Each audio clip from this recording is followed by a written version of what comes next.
Welcome to Getting Wired, Decoding Neurointervention, the podcast that takes you inside the world of cutting edge neurovascular care. Hosted by Dr. Rajeev Sivasankar, a highly experienced interventional neuroradiologist, this series is dedicated to unraveling the techniques, innovations, and real world challenges of neurointervention. Each episode features in-depth discussions, expert insights, and case-based learning from some of the most experienced masters in the field. From advanced procedural techniques to the latest breakthroughs, this is the go-to resource for specialists looking to refine their skills and stay ahead in the ever-evolving landscape of neurovascular intervention. Get ready to learn, explore, and master the art of neurointervention. This is Getting Wired. Hello, everyone. Welcome to this episode of Getting Wired. And we are very happy to have with us a good friend, Dr. Mynzhylky Berdikhojayev, who is the head of neurointervention services at the Central Clinical Hospitals in Kazakhstan. Welcome, Mynzhyl. Hello, everyone. It's from Almaty, Kazakhstan. The name of the hospital changed. Now it's a national hospital in Almaty. Right. Yes. So that's a national hospital now. So, Mynzhyl, it's great to have you on the show. And like you know, we will be dealing with certain topics in detail on each episode of this podcast. And today's podcast deals with a very important subject in neurointervention, which is strategies for giant aneurysms. And to start off with, Mynzhyl, can you just tell us that when a patient comes to you with an aneurysm which is more than 25 millimeters, the general criteria that we use to call it a giant aneurysm, what are your thoughts when you see this aneurysm, and how do you approach a patient who comes with such an aneurysm? When patient with 25 millimeter aneurysm come, usually they have neurological symptoms. And the first symptom is a headache. That's why the patient goes to neurologist. But in Kazakhstan, the patient may go directly to MR centers. And they're doing MRI, and then specialists recommending MRI angiography. And after that, most of the patients comes directly to neurosurgery. And we usually recommend, nearly all of the patient we recommend to do treatment, except in my practice, the vertebrovascular system aneurysms is really like glioblastoma. That's why I'm more cautious, and I'm trying to say, okay, maybe if it's really giant aneurysm with the compressing of the brainstem, and I'm trying to say maybe it's better to live with aneurysm, because after treatment it's unpredictable, and follow-up results. We'll discuss about the Right, vertebrovascular right. system That'll be separate. and the anterior circulation. Vertebral artery aneurysms we are discussing, and we are offering recommending the treatment. Usually patient with 25 millimeter aneurysm may be diagnosed like a tumor, and in some cases from the beginning of my career in Astana in 2008, I have seen one patient with a 6 centimeter aneurysm came like a meningioma, and it was just first months of my work in Astana. I have seen the images. I thought it's aneurysm, but colleagues took the patient for the microsurgery. Fortunately, during the microsurgery, they put the needle from the small needle, and they evacuate fresh blood and stopped. Then sent to angiography. We did angiography. It was 6 centimeters supraclinoid aneurysm, and unfortunately, it was just the beginning of the career of National Neurosurgical Center. It was opened just at 2008, and the chief of the hospital said, "Okay, say to patient, go back home and do nothing." Uh, it was no experience with bypass at the beginning. It was not available any kind of endovascular treatment. We just started together with Dr. Shimon Maimon. And the first visit was in July, and the second visit was in December 2008. And I think in some cases, if you not to touch the patient, it's also the part of the treatment. True, conservatively. 6 centimeter aneurysm, it's really unpredictable. After the treatment, it might rupture. If you coil it, it might rupture. If you stent it, it might rupture. If you do bypass, it might rupture. Right. And in ICA territory, plus headaches, there are neurological symptoms. It could be hemiparesis. It might be ischemic stroke because of the thrombus formation inside the aneurysm. It might be arterial embolization. It's kind of stroke. It might be nerve compression, chiasm compression with the hemi symptoms, or like a pituitary tumor symptoms, bilateral uh, hemianopia.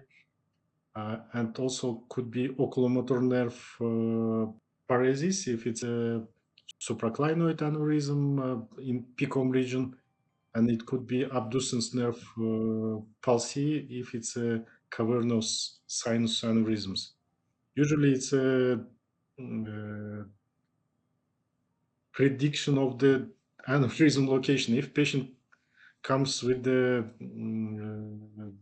abducens nerve palsy, then you can find the aneurysm in cavernous segment.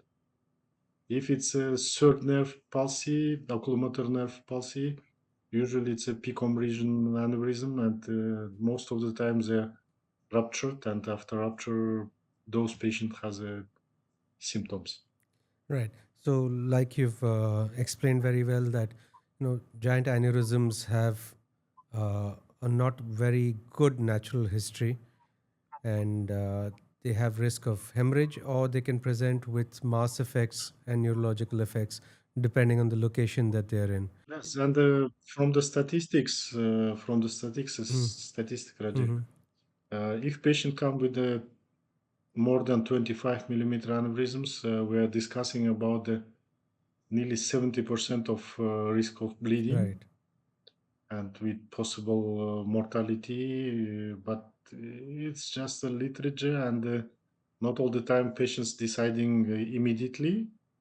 Uh, they can wait, and then you can see the aneurysm growing. They're growing like a tumor, and sometimes they're growing very fast, but sometimes they start thrombose, and it's not the aneurysm grow, but because of the thrombus, they start to be symptomatic because of True. thrombus. Very true. So we will come to that segment. We will be dealing with this in two parts. We'll be talking about strategies for the anterior circulation, giant aneurysms, and later on separately we will deal with the posterior circulation. So let's just restrict this part of the conversation to the anterior circulation. So let's assume there's an extradural giant cavernous ICA aneurysm in a lady who's come with ophthalmoplegia and mass effects because of a giant cavernous ICA aneurysm, with or without thrombus. What are your first thoughts? Do you, uh, what do you look for in imaging? Can you tell us how much of the of thrombotic load do you look for in that patient? Uh, how do you work the patient up for a to test the collaterals, to look to decide if you can do a bypass and a takedown, either deconstructive strategy or a reconstructive strategy, and we'll just break it down step by step. So we'll start with your imaging, as to what is your imaging protocol for a giant cavernous ICA aneurysm. Yes, usually it's a standard MRI, Mm-hmm. and we can see the size of the aneurysm and location. And also, it's a non-contrast MR angiography, and on MR angiography, it's possible to identify the real sizes of the functional part of the aneurysm, and then it's possible to identify. We are not looking for the nerves; usually they're compressed, and it's also possible to see the part of the aneurysm. The cavernous aneurysm sometimes goes to the parapharyngeal region, and most of them, if located at that area, may cause the epistaxis and bleeding. It might be one of the symptoms, and we can clearly see the PCOM and the ACOM. And if patient has a nice ACOM and good PCOM, then one of the options could be the deconstructive strategy. But nowadays, with the nice tools like a flow diverter stents, in most of the cases, nearly 99% in giant cavernous aneurysm, it's possible to place the flow diverter stent, and it's possible to absorb the patient. We are not doing CT angiography. If it's nicely seen on Mm-hmm. MR, then we can plan the treatment. We are trying to avoid extra imaging as much as possible. It's a minimal diagnostic protocol, and then we prepare the patient for the treatment, and we are discussing with patient the possible complications after the treatment because of fast or slower thrombus formation.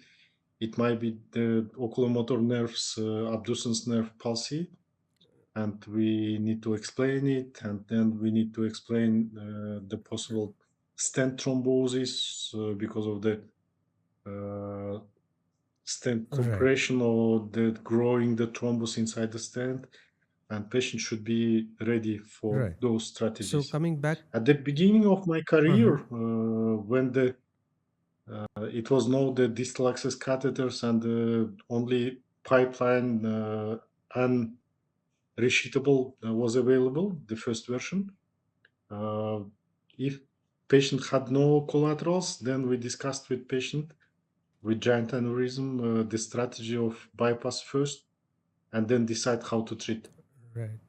Yes, Okay. and in Astana, till the 2015, we have done several cases for the patient with giant aneurysm because of the clopidogrel resistance. In our population, it's quite high, nearly 20 to 25%. That's why we started to do bypass to create the artificial collaterals. Right. So when we look at the do the diagnostic angiography, so can you just run us through how you do your cross compression tests and how you do your balloon test occlusions, and what is the strategies that you use to decide that it's going to be? Do you drop down your BP at that time? Do you use a balloon? What balloons do you use? Can you just take us through the imaging that you do prior to taking the patient for treatment? We're using for diagnostic angiography, it's a little bit different than in many places. We learned many things we learned from Shimon Maimon, and when he visited Astana and then Almaty, he used for diagnostic angiography the guiding catheters. It's our practice. We are going with the guiding catheters. The lumen is large, and the force of the contrast is quite enough. And if patient has ACOM or PCOM, you can clearly see without manual compression in most of the time. And if there is a giant aneurysm, then the flow inside the aneurysm is taking the pressure from the artery, and it's like a simultaneous compression. If you do contralateral injection from ICA or from the vertebral basilar system, from vertebral artery, then you can see the nice collaterals. And usually we measure the diameter of A1 on both sides, and the diameter of P1 and PCOM. If the diameter is enough, it's not hypoplastic, usually no need to do balloon test occlusion.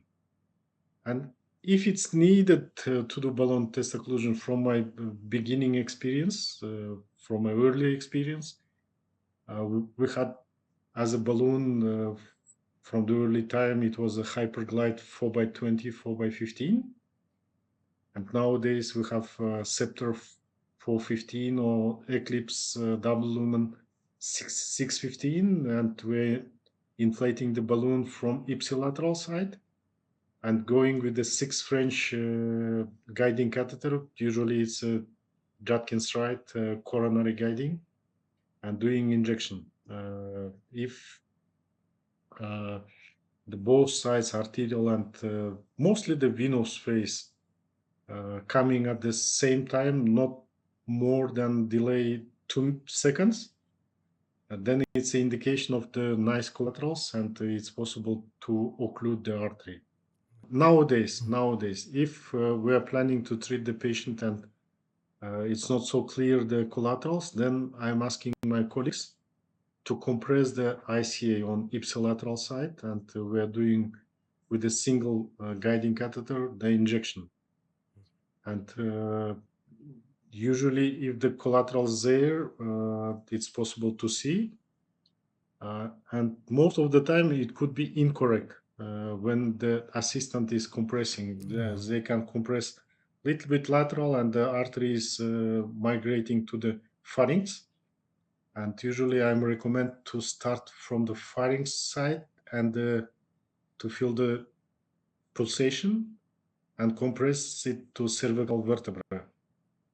And injection is starting not immediately. Usually I'm saying, okay, wait 10, 15, 20 seconds, just compressing, and the assistant is adapting for the compression, and patient is becoming more calm, and then we are doing injection of the contrast. It's very important. If you ask anesthesiologist or nurse, most of the time it's incorrect. They're compressing laterally and artery is going medially. And then your Matassa probe is false negative. Absolutely. It's very important. It's very Extremely. important when the physician is doing the compression. Absolutely. Okay, total aneurysm cases treated in last 10 years.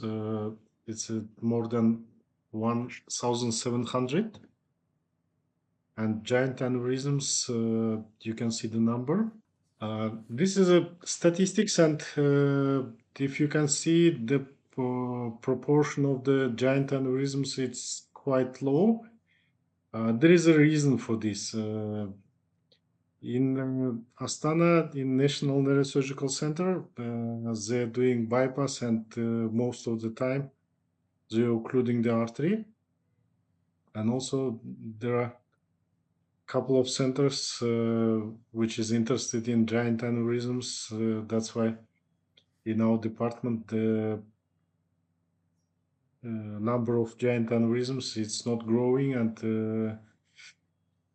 the other reason we are treating actively the aneurysms might be we are stopping the growth of giant aneurysms.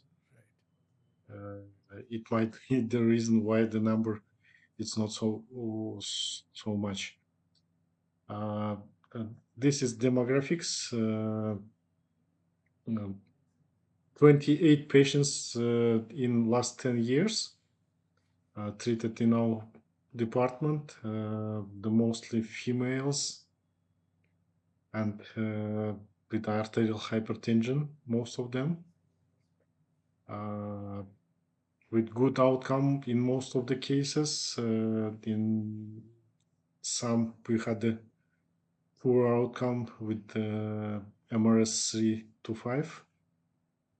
And also I have a YouTube channel, and all cases recorded. It's possible to go and see the live cases recorded. This is vertebrobasilar.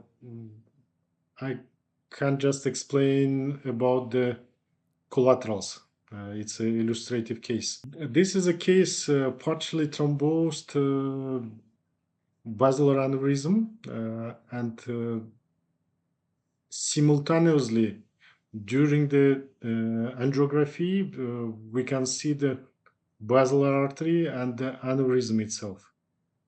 And the diameter of posterior communicating artery is nearly 1.5 millimeter.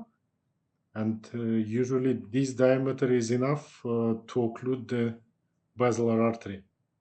And P1 segment is normal diameter and distal basilar is normal diameter. That's why in this case we decided to occlude both vertebral arteries without increasing the neurological symptoms. And you can see the partially thrombosed part of the aneurysm after coiling. We did XPER-CT and it's nicely seen the coiled part and part with thrombosis. This is the case illustrative, but with the complication, maybe we will come to this case later on. Okay. About the compression test and diagnostics in case like this, and you also can see without any manual compression the ACOM, Right. and the contralateral ACA is contrasting till the cavernous segment. Usually, this diameter of anterior communicating artery is enough if we will plan to occlude the ICA. Yes. It's about the collaterals. But how was this patient's Rajeev? left ICA? Left ICA was normal. I didn't put it because the most focus was on Yeah, the basilar. basilar, right. Right. The left ICA was normal, Right. yes. Yeah, but you're right. Once we do a cross compression test, it's important to be accurate where our finger placement is and press vertically down so as to occlude the artery. Otherwise, like you're saying, we can push it, and that can give us an erroneous result. So coming to a strategy in say in cavernous ICA, giant aneurysms, do you what is your setup like? You go in with a 8 French and a 9 French short sheath, and then you work it up for a reconstructive procedure. And do you like placing coils? Can you just run us through your setup and what you would like to use? A regular setup, if we will go for the giant aneurysm. Mm-hmm. This is a paraclinoid aneurysm, and because of the wide neck, Mm-hmm. from the beginning we took a 6 French distal access catheter. In this case, I think it was Sophia Plus 6 French, and usually for the 8 French we take Neuromax, or it could be ballast, or it could be destination 6 French. And through the 6 French guided sheaths, it's possible to place the distal access catheter. And if the neck of the aneurysm is not so complex, and after diagnostic angiography, we can see the accessibility of the distal part, there is no need to use distal access catheter. It's also the extra fees for the patient and in your location, and it's extra expenses in my location because for the treatment the government pays a limited number of money. Nearly all of these patients coming through the insurance system, with the public insurance system. That's why if we use less material, then we save more money for the hospital. It's possible to use 8 French Vista Bright tip from Cordis, or in my department, most of the cases, it's a 8 French coronary guiding from Asahi company. It's a Hyperion 8 French, Judkins right, and we just remodeling the tip of the guiding with the hands without steam shaping. It's possible just with hands straighten the guiding catheter. And then we're going with the distal access catheter, and through the distal access catheter, it's possible to go if the anatomy is very complex. It's possible to go with the 415 hyperglide or other kind of balloons to place it distally, inflate, and then pull the distal access catheter distally from the aneurysm neck, usually in M1 segment, and then deflate the balloon and replace it with the delivery microcatheter. In wide neck aneurysms, this technique to taking the distal access catheter distally to the neck of the aneurysm is very helpful, and it's a prophylaxis of falling down the stent construction into the aneurysm neck.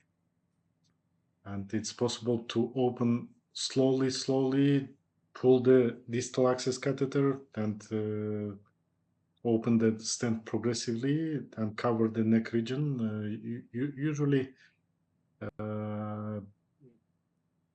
it takes from 5 to 15 minutes, but it's very bad when you see the operation will take 15 minutes, then you will stay in the angio suite for 3 or 4 hours. But usually, if you use this setup, it's going quite easily and fast. But in this case, it's an illustrative case. We went with the distal access catheter. We start to open the Fred X stent, and in middle portion the stent was not open, and we had the migration of the Fred stent in this case, and finally we finished with the three flow diverter stents inside the aneurysm. We could anchor the stent and then angioplasty, but the working time on this aneurysm, on the neck region, the several stents finished with the this is after. It was several stents. We pulled distal stent to the proximal stent and placed another stent in between. You can see the narrowing of the stent here. We did angioplasty, but finally we couldn't open it. And after that, we did several angioplasties again, and then stent was open. But unfortunately, we reconstructed the ICA. The case went well. The artery was patent. We did controls in following days, but on MR you can see these DVA lesions. It's a negative point of dealing with the giant wide neck aneurysms. If you work in emergency situation during the planned case, in elective case, if you have any kind of migration of the stent, most of the time the MR on follow-up the next days you can see those DVI lesions because of the too much manipulation and small thrombus formation. It's a long construct, several stents, angioplasty, the time of stenotic point, and it might create the emboli.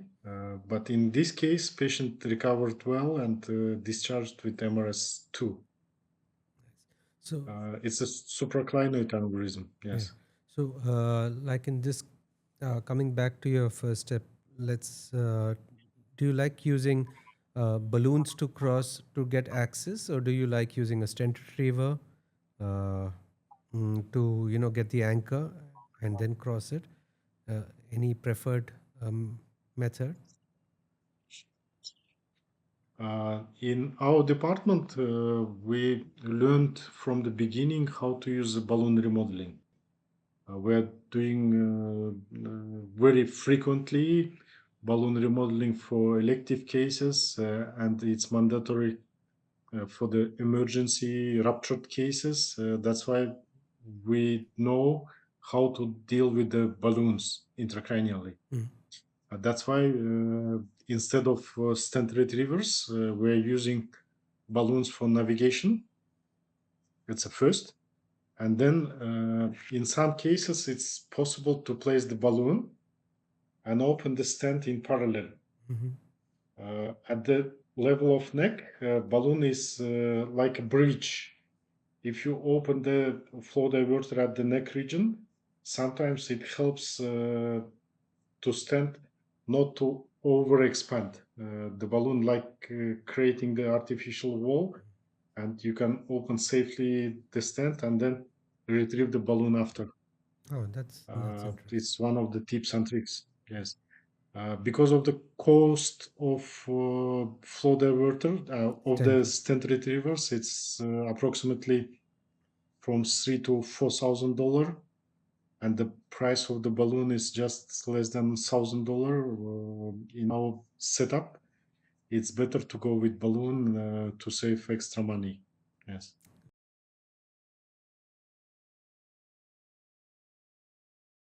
Today we have a patient with a giant fusiform partial thrombosed aneurysm.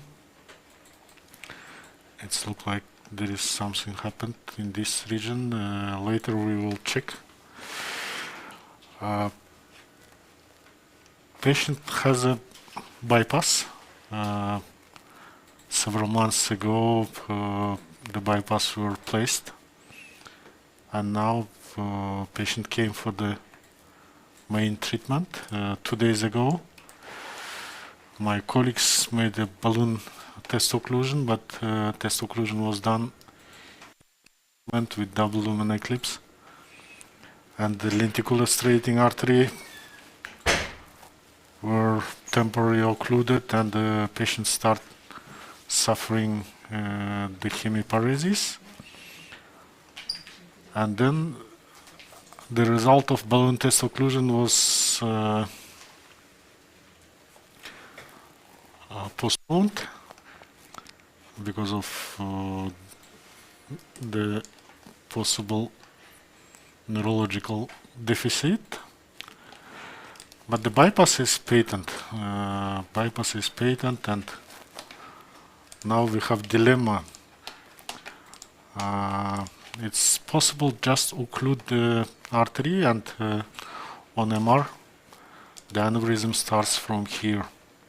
This is a part of the aneurysm, and this part is partially thrombosed. If we see the MR angiography, trubka.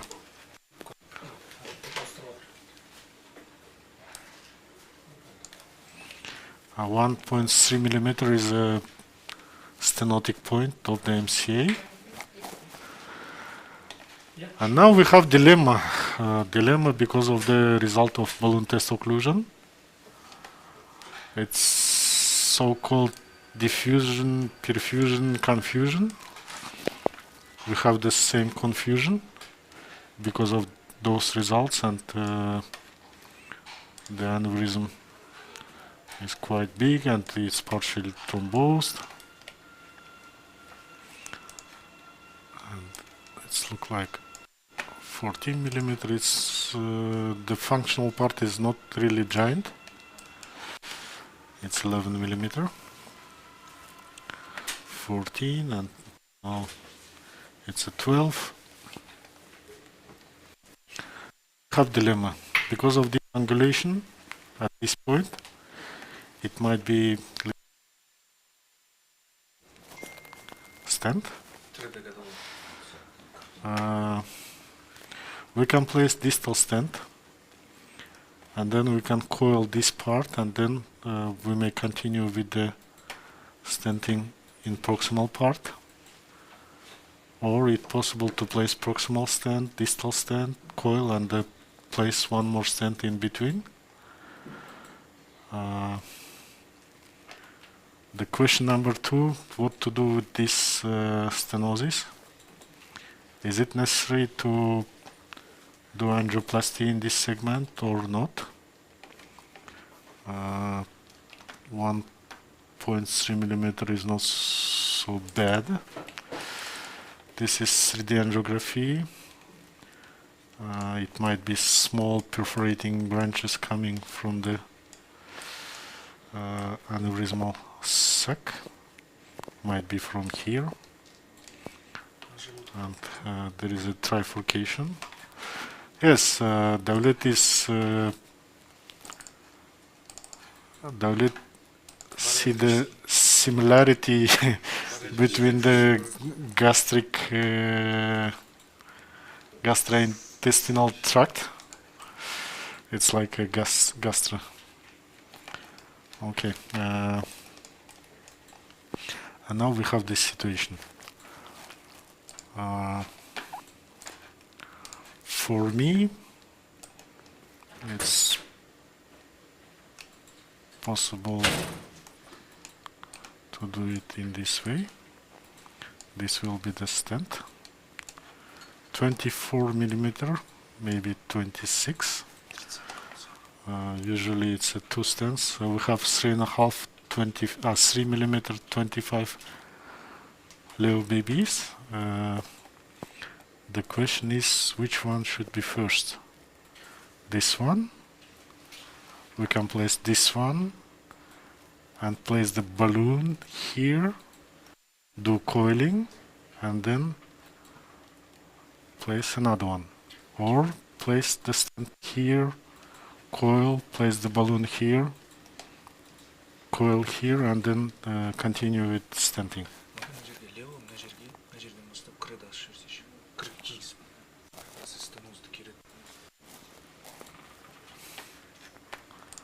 Okay.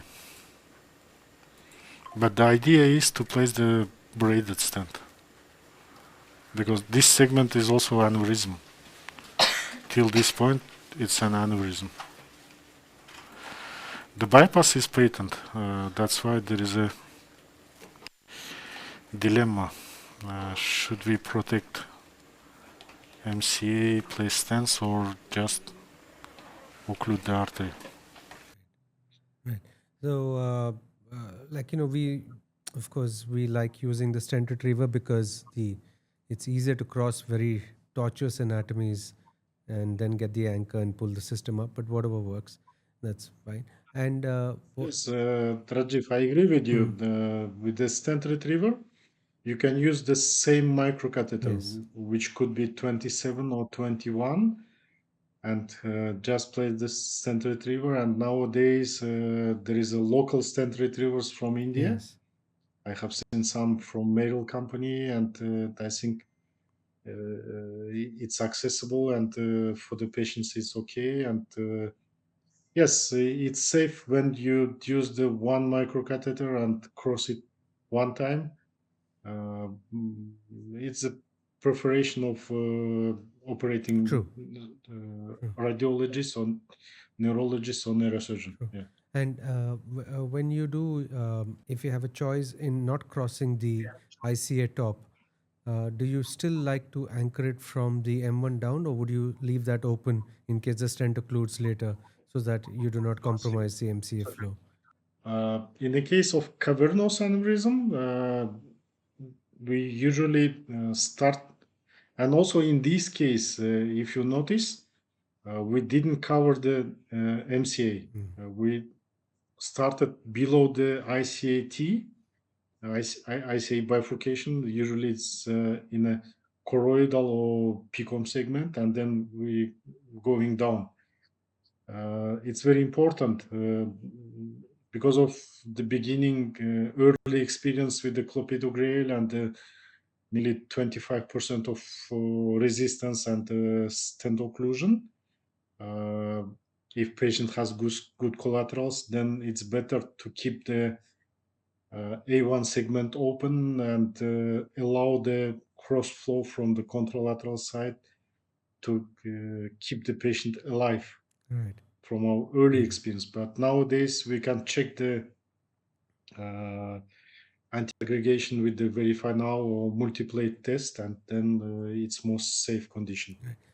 Which brings me to my question about uh, is there a preferred choice of flow diverter material? Do you go for the cobalt chromium ones, or do you go for the nitinol ones? And if you have a preference towards a certain choice of flow diverter, and why? It's very good question. On these images, I can try to show you. There are several different flow diverters. It's a thread stand inside another thread, and this is another flow diverter with the DFT technology. And nowadays in our department we have no maybe once in a year I'm using in my department pipeline shield, which is cobalt chromium. And in Uzbekistan, when we are treating patients there, they have also pipeline shield, and it's a nice technology. But if I have proximal tortuosity, I'm trying to avoid to use cobalt chromium stents, and it's really impossible sometimes to push the pipeline shield through the 27 catheter if I have proximal tortuosity. Yes. It's a first indication to use nitinol stent if patient has tortuosity proximally. Right. And any kind of nitinol stents possible to push through the extreme tortuosity, and Fred X or Derivo Hill or Silk Vista is pushable. Also, the P64 HPC, the new one, the second generation, is also pushable without any problem. It's possible to push it distally to the tortuous segment. If I need to save the M1 segment and A1 segment, and the aneurysm neck is close to the ICA bifurcation, usually we start with the Fred stent. Fred has distal stent portion and then flow diverter. It's my first choice. If there is no any kind of bifurcation or perforating arteries, then we can place any kind of DFT stent without problem. Right. The other part with the cavernous aneurysms, we noticed with the Derivo Hill, at our early experience with Derivo, in couple of cases, the stent was compressed. Maybe it was compressed, and on the following MR and angiography, it was occluded. And the one of the explanation from our colleagues, from our Indian colleagues, because of the soft material, it might be compressed with the thrombus mass from inside of the aneurysm, and it may follow with the ICA thrombosis with the stent. Right. Possible mechanism. That's why nowadays, if I have a wide neck cavernous aneurysm, I'm trying to place a Fred stent. Okay. So because of the outer layer layers. stent and inner layer flow diverter. Yes. So that's because of stent and stent technology of Fred. Stent and stent Right. technology. So I noticed in this particular case you've not used any coils. So when do you decide to use adjunct coils, and when do you decide against it? In cavernous aneurysms, we stop to use coils. Usually after placing the flow diverter stent, the rupture rate and possible intracranial subarachnoid hemorrhage from the cavernous aneurysm, it's very minimal. It might be less than 1%. That's why we don't put any kind of coils or liquid embolic inside the aneurysm in cavernous segment. Usually they shrink, and in several cases the stent and aneurysm were thrombosed, and it's healed because of the collaterals. And sometimes, if patient has good collaterals, maybe it's also causing the stent occlusion. Possible mechanism. I couldn't say from the theoretical part, but from the practical part, if patient has good collaterals, sometimes the stent may occlude spontaneously. Mhm. It's one of the healing reactions from the body. And in supraclinoid aneurysms, if the aneurysm is located medially and compressing the chiasm, then in most of the cases we are trying to avoid to Avoidable. place the coils and to avoid the increase of vision loss. We had a couple of cases after coil placement, placing the flow diverter stent, patient progressively started to lose the vision. That's why patient went to Astana, and our colleagues made a bypass and resected the aneurysm. And when is it that you suppose there's an ICAT giant aneurysm? Would you like to place a coil in that scenario? In supraclinoid aneurysm located laterally, Yes, or something even more distal to that at the T junction. uh, usually yes, if it's possible. From our initial experience, we place the balloon, we start coiling, and after balloon placement, in parallel, we place 27 or 21 microcatheter. At the end of coiling, without taking out the balloon, we start to open the flow diverter stent to be sure that stent is opened, and then we took out the balloon from the ICA. Usually, this technique works, and in some cases, it's possible without really wide neck to place directly the flow diverter stent and start to coiling.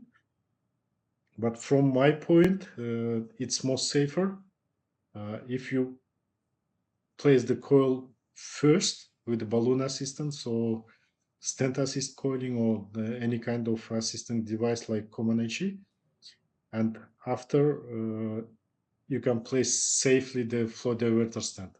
Right. Because in some cases it's possible the coiling microcatheter migration proximally, and the coil might compress with the flow diverter, uh, which is usually detached.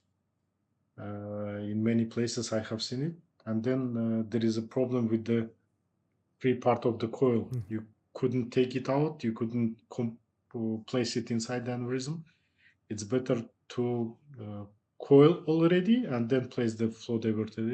It's my personal point of view. I agree with you. Maybe in many places it's safely done, but in our experience, it's better if you place coils.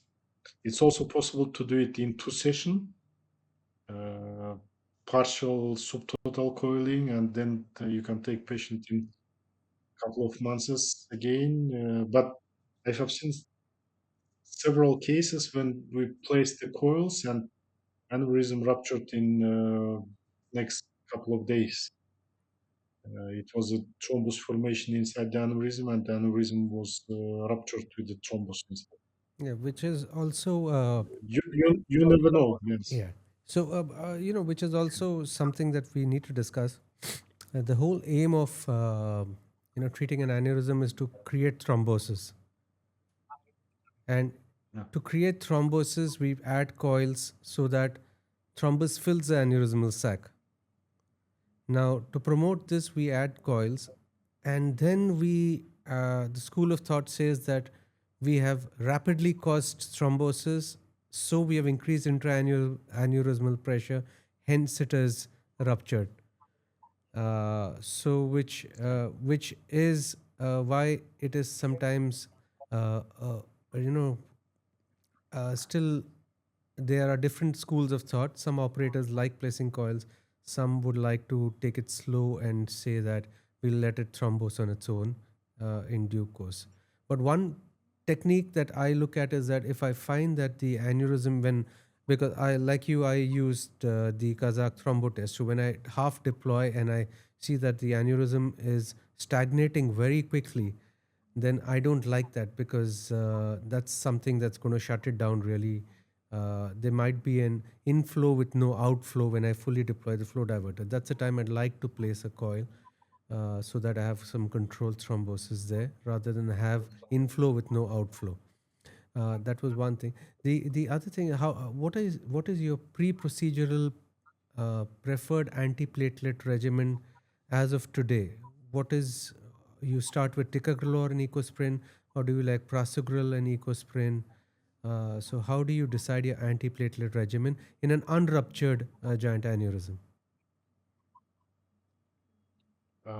Nowadays, after starting the experience with ticagrelor, and unfortunately in Kazakhstan we have no prasugrel. That's why we are dealing with only two drugs, which is the main component, and the second component is aspirin, 100 milligram. And for aspirin, there is a limitations. If patient had previous history of gastric ulcer or gastric bleeding or erosion, then we avoid to prescribe the aspirin. Usually those patient goes without aspirin. It's the first point. And the second component is clopidogrel. If it's elective case, usually we're administering the clopidogrel before patient is planning to go to the insurance system and take the quotation. And usually take from 2 weeks to 1 month. And at that time, patient is taking clopidogrel and coming to the department with the clopidogrel. We are testing with the Verify Now, and if test shows aggregation activity, PRU is okay, and then we continue with clopidogrel. Why we continue with clopidogrel? It's first, you take the pill one time. It's active for following 5 days, and there is no effect of dyspnea. Usually patients not complaining for the clopidogrel, and they're complaining for the ticagrelor. And the dyspnea could be severe, and patient says, I don't need the treatment, please send me back home. In several cases, we send the patient for microsurgery because of the non-possible treatment with the ticagrelor. Right. It's very important. Yeah. And And we are testing the clopidogrel. If clopidogrel PRU is not efficient, then we change for ticagrelor, 180 milligram. We are testing, we can test in 2 hours. Usually we give ticagrelor 180 milligram the night before, and in the morning patient taking another 90 milligram, and we are doing test just before sending the patient to operating room.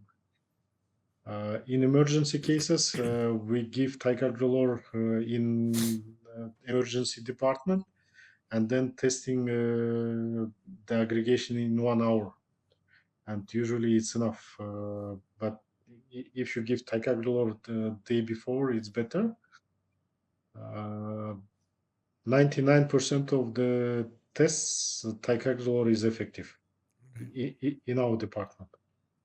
Yes. The only problem, it's a human factor. With ticagrelor 2-3 times per year, we have a stent thrombosis because of the patients stop taking the medication. And patients usually end with the hemispheric ischemic stroke. or they die immediately after the stent thrombosis. Every year, from 2 to 3 patients after stenting, they may have such kind of problem. The treatment could be effective, the stenting could be effective, everything could be okay, but the stupid thing, the human factor, patient goes back home and deciding, I'm tired from taking the medication, I will take a rest for several days, and on the day number 2, they have thrombosed stent and dying. Yes, it's very stupid things. Yeah. If you have any video before we move to the next segment, I just wanted to know if you have any video about your technique of crossing a giant aneurysm. That will be useful to illustrate to colleagues. This was the case with the problem in brachiocephalic trunk. Then we went through the radial access, but it's a fusiform. That's why usually it's no problem. In fusiform aneurysm, you can directly push the distal access catheter without any problem. This was the early experience in 2013, I think. There is no video, but it's a giant aneurysm, 2 aneurysms, one in paraclinoid, the second on supraclinoid without ACOM, without PCOM. It was manual compression at that time.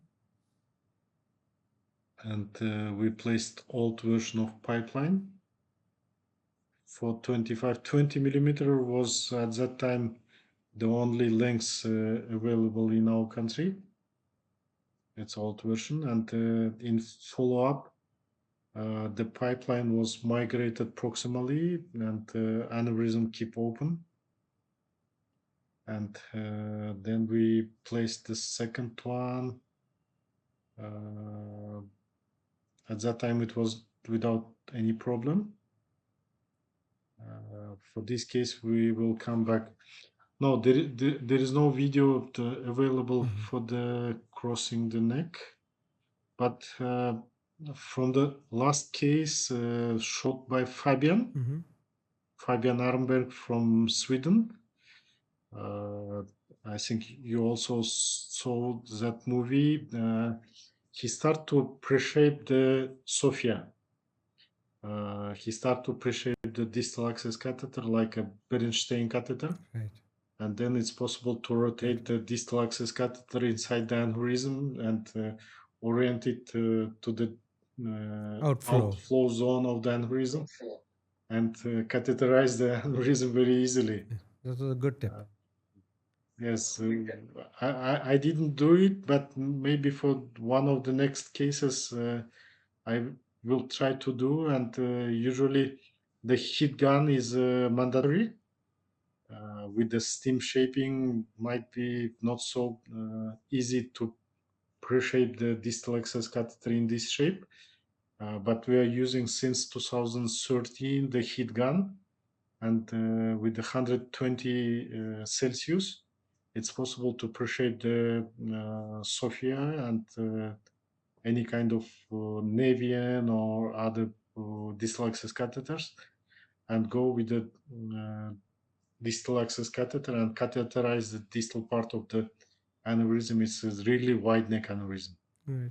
But just talking about heat guns, I stopped using the heat gun about 3 years ago because I found it was destroying the hydrophilic coating of my Impress or my Teramo guide cats or even the microcatheter, the headways. It was destroying that. So I went back to the steam ships. I just kind of hyper shape a little more. Yes, it's not as great, but at least because of the condensation of the water within it, it keeps the hydrophilic coating intact. So, but of course, we were using heat guns for a long time, and in hydrophilic coating, especially coated microcatheters, it is a problem. But that was a great tip. So coming to the, we've dealt with the axis, we've dealt with the kind of strategy for this.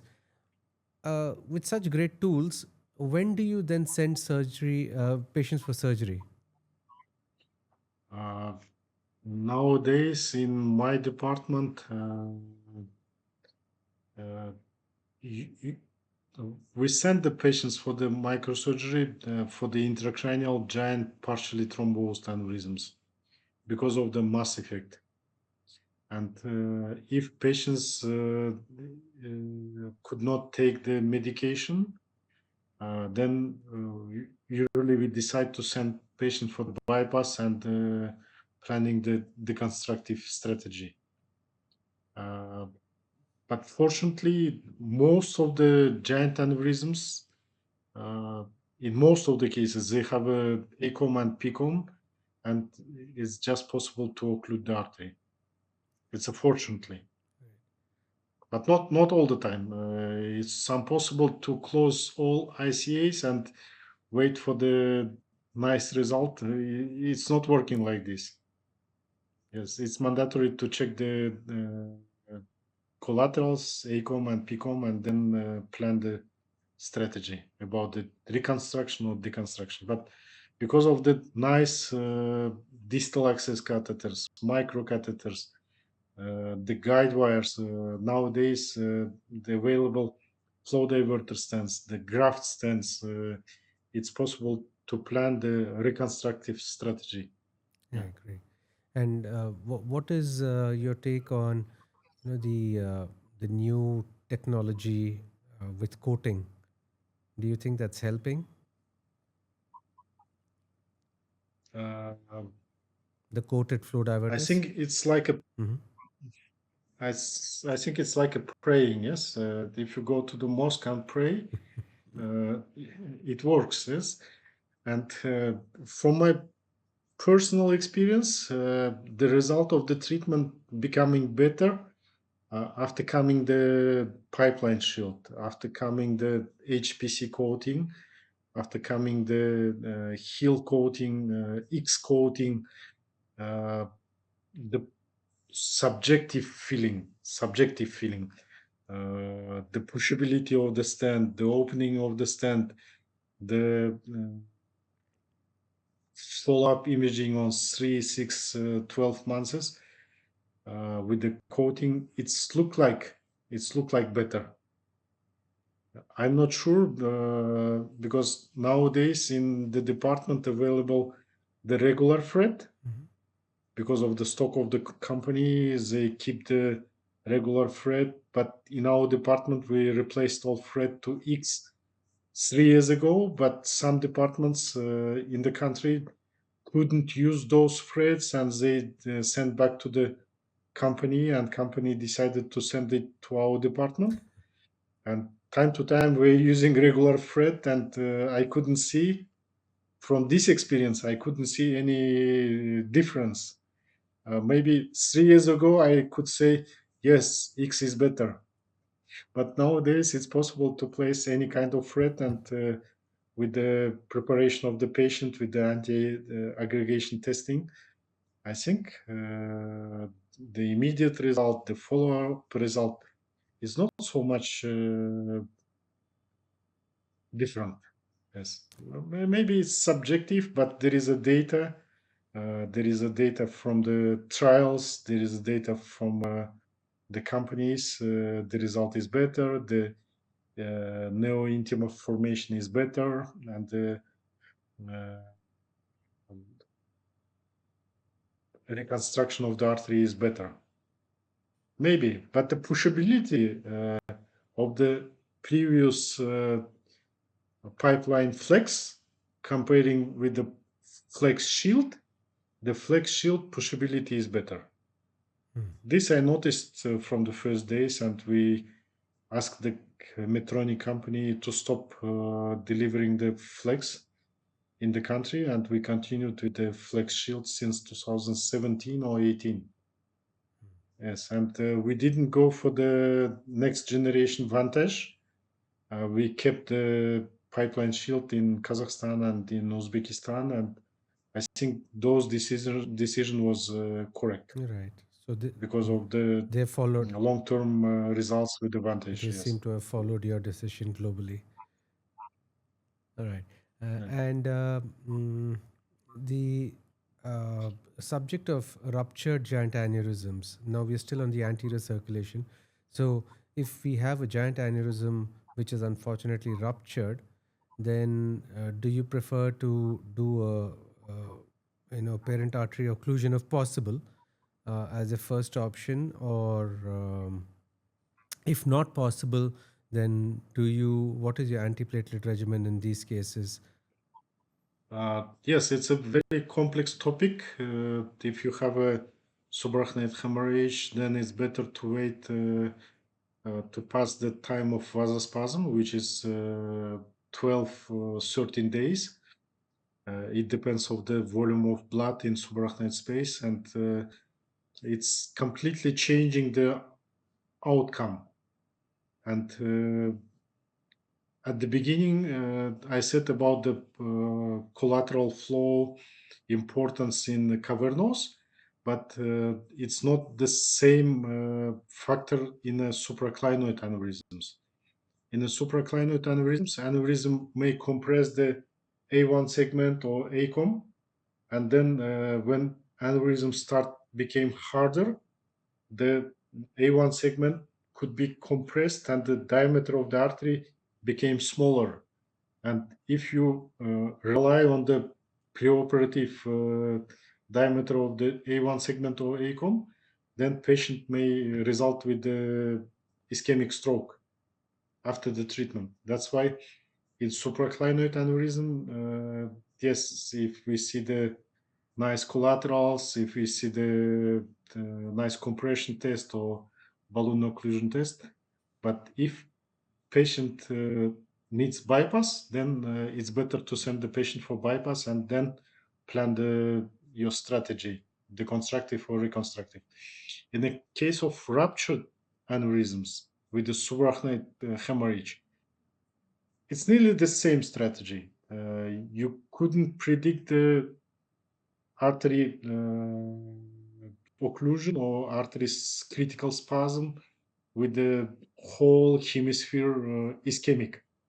Then it's better in my department, in our strategy, it's better to coil the aneurysm in first session, and then it's possible to delay the stenting if it's possible. If it's impossible, yes, if it's possible to delay the stenting, it's better to coil the aneurysm submaximal, and then plan the stenting in delayed fashion. It's a better option.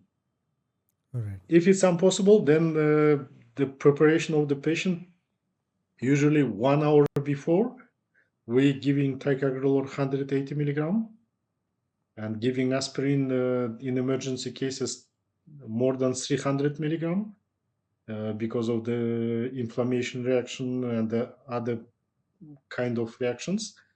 It's not 100 milligram. It's usually 300 milligram of aspirin and 180 milligram of ticagrelor testing, and then we're deciding about the stent or not to stent on the table. So you all don't have cangrelor, do you? We have no cangrelor, and nowadays is not available. Tirofiban and integrilin is not available. That's why our strategy like this: we are giving ticagrelor 1 hour before, or if it happens on the table, then we place a nasogastric tube and melting the 2 pills, better 3 pills of ticagrelor, and send it to the nasogastric tube. Right, because And waiting cangrelor really changes. nearly 1 hour. Yeah, cangrelor changes your practice for the better. And since 2 years, ever since it's we've been using it, it's so useful and easy now, and you can turn it off like a tap. If a patient needs EVD or decompression, then it's makes life very easy. Yes, in our department, fortunately, nowadays, in emergency hospitals in the city Almaty, uh, nearly all of them has angio suites, and emergency patients directly go there. Mm. and we receive very limited patients with the subarachnoid hemorrhage, and more than 95% is elective cases. That's why in our department nowadays no problem with the vasospasm, only created by our treatment. It's possible the vasospasm after intraoperative rupture, Right. but it's very limited. It's very limited. uh, till the 2020, till the COVID time.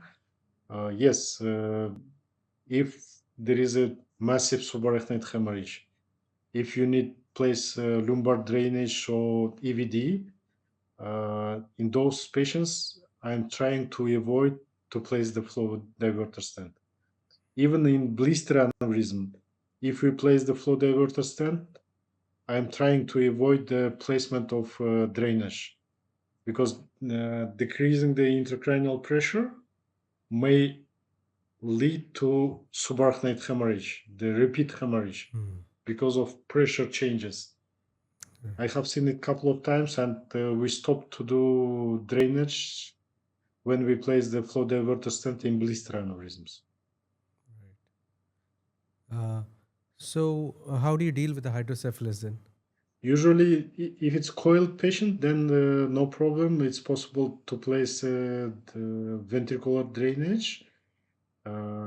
If there is no occlusive hydrocephalus, then we place lumbar drainage for 5 days, and it's very effective. Yeah, no. What I'm saying is that if we have a blister aneurysm and we have placed a flow diverter because there's no other treatment, for a ruptured blister, then in that case, the SAH can lead to hydrocephalus, which will require an EVD or a lumbar drain.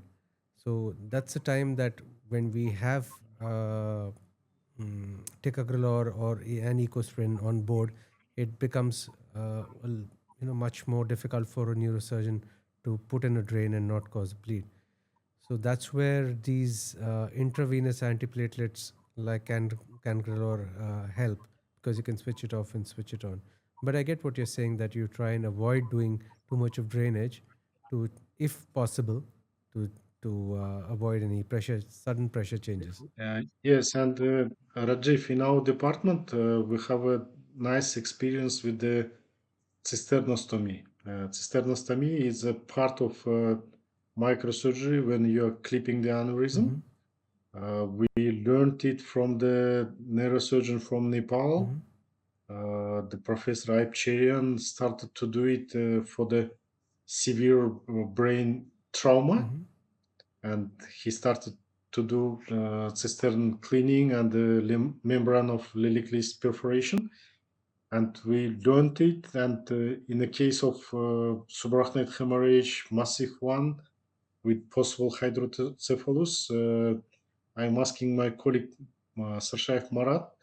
He he is doing it through the K-hole eyebrow approach, and then it's quite safe and not bleedy. Okay. If you place EVD, there is a risk of parenchymal bleeding. Right. And if you come from the cisterns, usually it's safe and it's less risky. That's interesting. Right. Okay, so now we move to the subset of posterior circulation giant aneurysms or fusiform aneurysms, which is a completely different beast. Uh, we have both the ruptured as well as the unruptured and the same spectrum of mass effect. It's a very bad disease. You call it a nice name. You call it a vascular glioblastoma, and it behaves like that. So, we all in our practice do find this. Thankfully, rarely we find patients, at least 2 or 3 a year, who will come with this bad disease. When you do see a giant aneurysm in the end of 2025, a posterior circulation giant aneurysm with thrombus, with mass effect, hydrocephalus, brainstem getting compressed, what is your first counseling with them, and how do you go about it? I put the images of the patient with the basilar supra superior cerebral artery angle aneurysm, Yes. giant, mostly thrombosed. And in this case, the first session we did stent placement. It was a Elvis Leo baby, then the Silk Vista stent. No. It was telescopic Leo baby stent placement, and then in second session, it was slight growing the thrombus, and we placed the coils. Mm-hmm. But unfortunately, patient developing the hydrocephalus, and I asked my colleagues to do cisternostomy.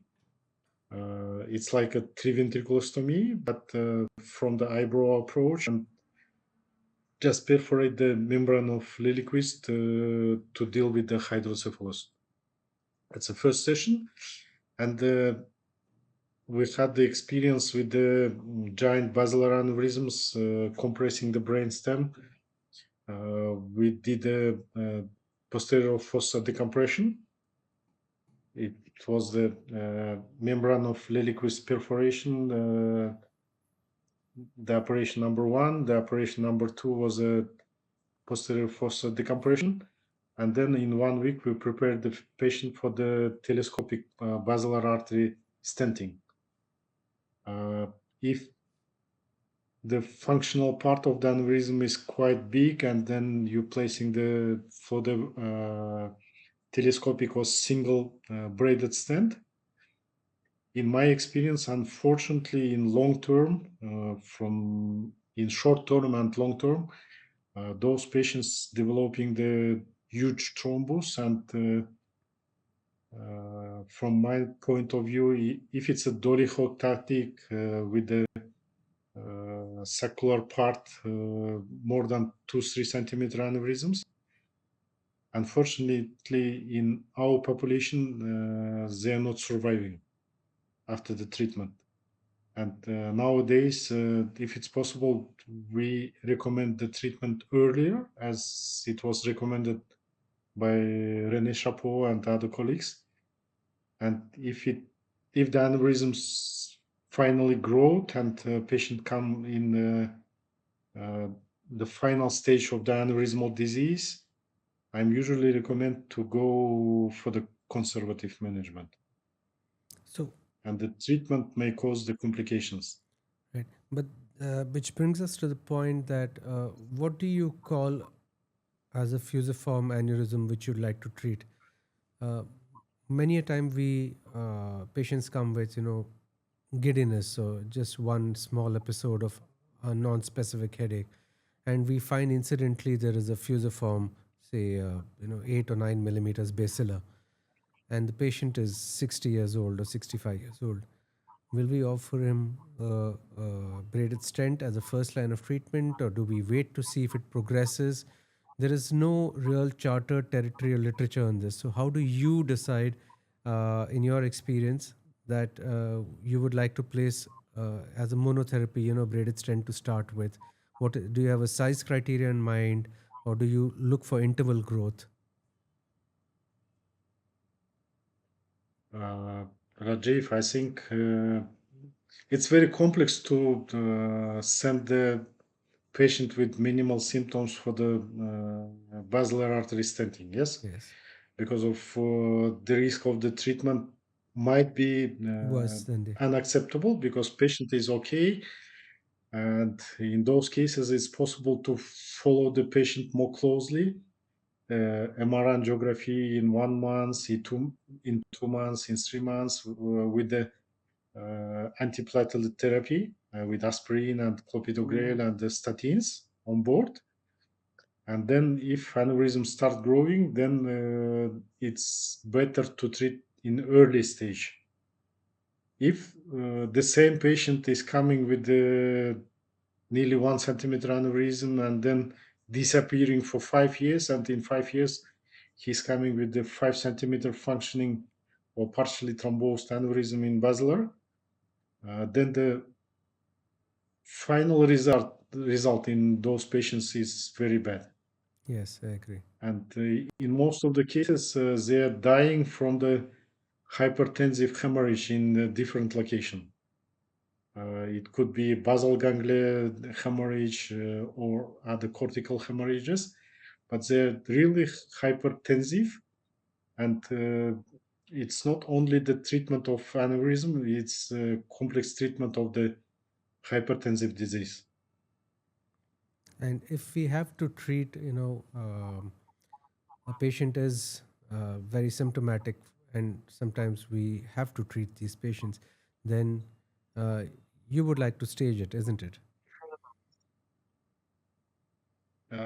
Yes, the recommendation from colleagues from Turkey, the group of Saruhan Çikirge, Nashi Kosher, and other colleagues, they recommend to deal first with the ventricular system, which is VP shunt or other kind of treatment, the posterior fossa decompression, because of the predictable aneurysm thrombosis and the mass effect on the brainstem.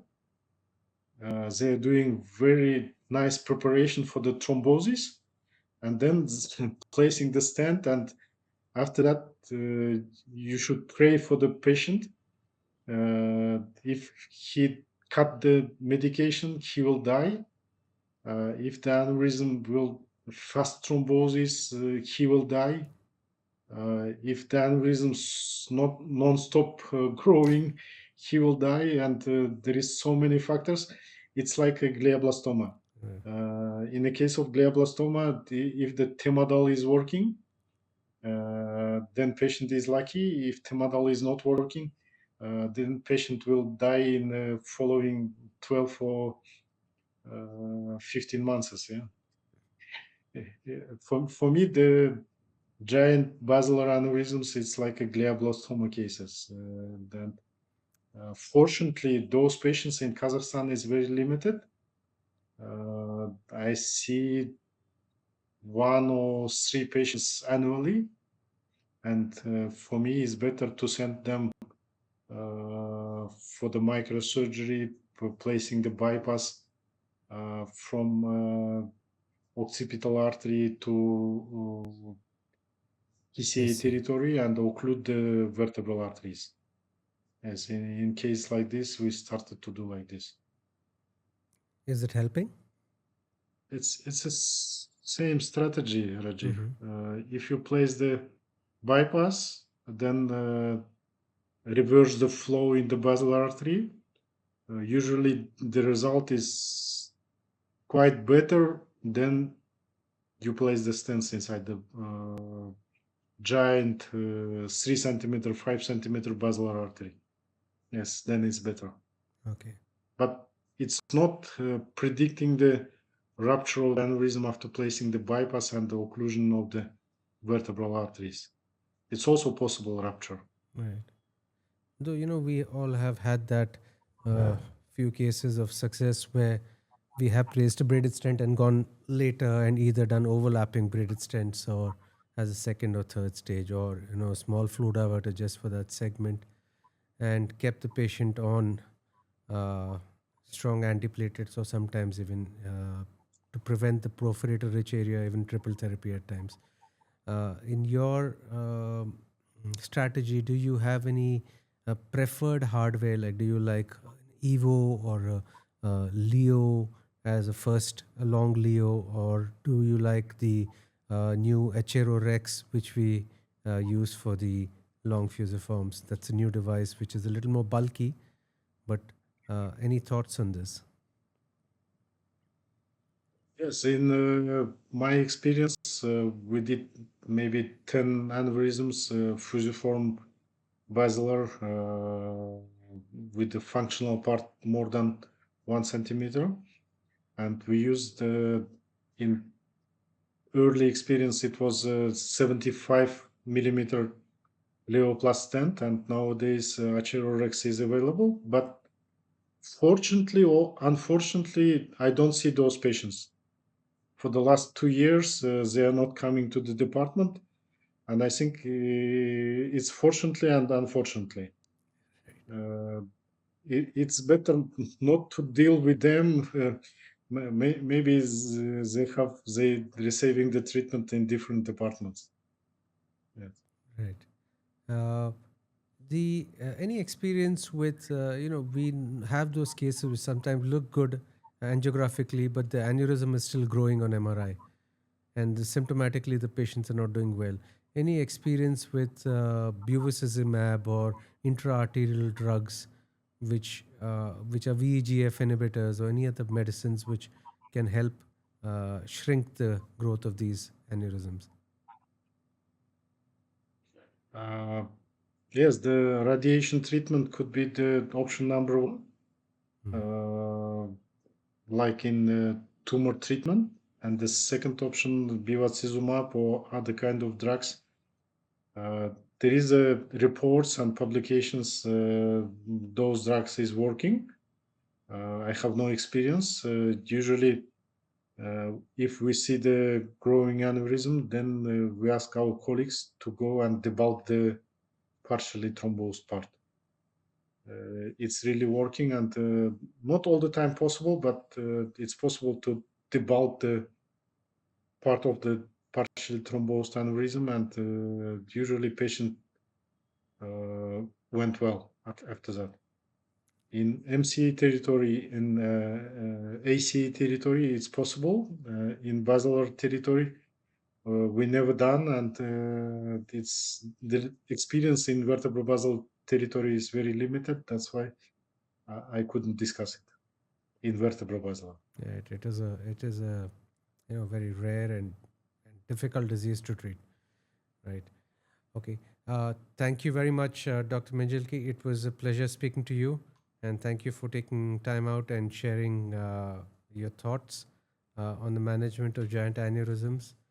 Uh, it will be indeed something that we look forward to in case our hardware uh, improves even further to deal with this deadly spectrum of diseases that we encounter. So, thank you so much again, and all the best.